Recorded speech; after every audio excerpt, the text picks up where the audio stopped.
The top 10 grossing films every year for like the past 10 years have been fantasy-driven films.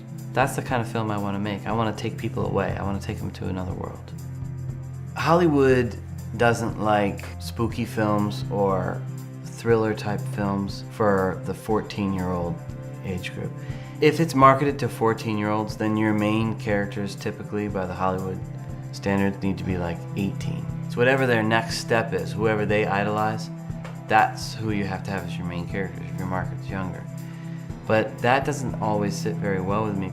I think there could be a really wide market range that could really love this movie, and I know that scares a lot of producers away because, you know, they want a very targeted market. And this will be fairly targeted, but one of the big things is it's got a lot of fantasy. And fantasy bridges gaps from a lot of different age groups. Obviously, you have to know your market. And I think the market for this film is actually a little bit wider than some people and some producers that I've spoken to would tend to think. My main characters are all in the 14-year-old range. It's a PG-13 film because of spooky action sequences. It's a thriller, but there's very little blood. There's no language in the film. We don't really deal with sex. It's kind of like Harry Potter meets Cloverfield meets Stand By Me. Stand By Me is nostalgic.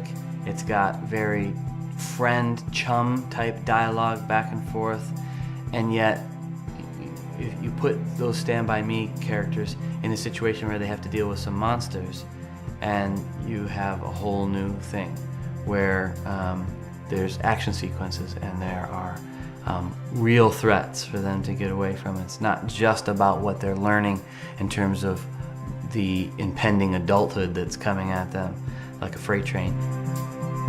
I think one of the main reasons that people go to the movies is to be just taken to another world, just to be absolutely beamed somewhere else. The idea of creatures and the swamp and the nostalgia of the 1950s all rolled into this package, into this bundle that is fairly unique, I think. And I think that if I was to watch it, I would be taken away.